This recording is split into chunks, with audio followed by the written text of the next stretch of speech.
Bonjour, je vous souhaite la bienvenue dans cette formation sur les conseils d'administration et sa gouvernance. Je me nomme Eric Maire. Je suis le fondateur de la société Suissawa qui regroupe plus de 35 experts et partenaires en Suisse et sur le plan international, apportant une expertise pointue dans la gouvernance en entreprise. Nous aidons les entrepreneurs et les conseils d'administration à conserver une vision globale de leur organisation dans un contexte de réglementation croissante et de complexité technologique grandissante. Mais finalement, qu'est-ce que la gouvernance? La gouvernance de gestion de l'entreprise désigne le système formé par l'ensemble des lois, des processus, des réglementations et des pratiques destinées à cadrer la manière dont l'entreprise est administrée, dirigée et contrôlée. Bienvenue dans notre monde.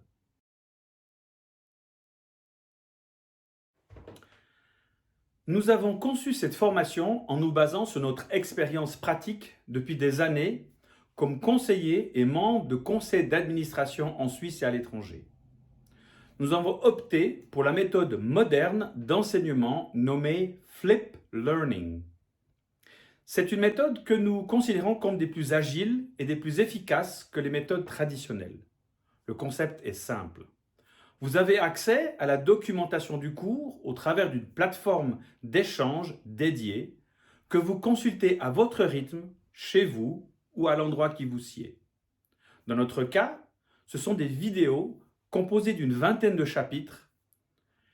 Une fois que vous avez consulté et assimilé toutes les notions, nous organisons une journée en présentiel pour nous rencontrer, passer en revue vos interrogations de manière collégiale, où chacun pourra non seulement poser des questions, mais aussi apporter son expérience personnelle.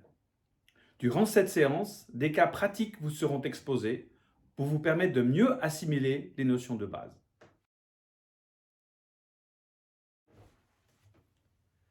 Comment se préparer à ce cours? Mettez-vous dans une pièce, au calme et détendu. Prenez le temps de regarder tous les chapitres à une cadence régulière. Nous avons en effet tenté de donner un rythme adapté pour que le flux de l'information soit compréhensible, sans être ni trop lent ni trop rébarbatif. Cependant, n'hésitez pas à stopper les vidéos ou revenir en arrière pour mieux appréhender un sujet.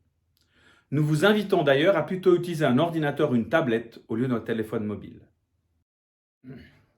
Les chapitres permettent une compréhension initiatique de ce qu'est un conseil d'administration et comment la gouvernance doit être installée.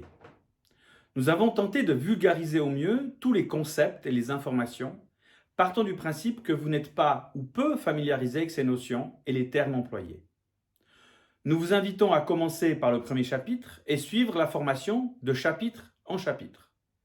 Les définitions sont en effet introduites graduellement et donc consulter les chapitres dans un ordre aléatoire vous empêchera certainement d'assimiler convenablement toutes les notions. Les chapitres abordent les sujets suivants. Une introduction. Quels sont les organes d'une société? Quels sont les risques? Quels travaux incombent au conseil d'administration? La finance, les obligations légales, les outils de contrôle, la documentation de la société, la succession et le cadre matériel des actionnaires, comment constituer un conseil d'administration, la clôture ou la faillite d'une société, le rôle d'un administrateur indépendant, les notions de conflit d'intérêts, comment stocker la documentation, quels outils informatiques utiliser, et des cas pratiques et une présentation de nos outils pour installer la bonne gouvernance dans une entreprise. Nous avons inséré des informations complémentaires que nous appelons les Suissawa Tips, qui sont des informations pratiques basées sur notre expérience, et les Suissawa Stats, qui sont des statistiques récentes permettant de mieux qualifier un sujet abordé. Cette formation aborde les aspects de gouvernance pour les sociétés anonymes, les fondations, les associations, les sociétés à responsabilité limitée et les coopératives. Nous n'aborderons pas les autres types de sociétés en Suisse, comme les sociétés en commandite, les sociétés individuelles ou les sociétés en nom collectif. Ces dernières sont soumises à des dispositions très différentes des sociétés susmentionnées. Nous précisons cependant qu'en fonction du type de société, certaines dispositions et explications décrites dans cette formation ne sont pas applicables de par la nature de leurs caractéristiques propres, comme par exemple le capital social. À des fins de simplification, nous avons utilisé la dénomination conseil d'administration, dénommant l'organe qui administre les sociétés anonymes comme référence à tous les organes similaires qui existent pour les divers types de sociétés, comme le conseil de fondation, le comité ou encore le conseil des gérants. Par analogie, nous allons utiliser la dénomination actionnaire pour toute personne morale ou physique qui détient un actif, indépendamment du type de société, comme les parts sociales pour une société à responsabilité limitée ou les membres pour une association.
Summer in Paris, I miss that kiss.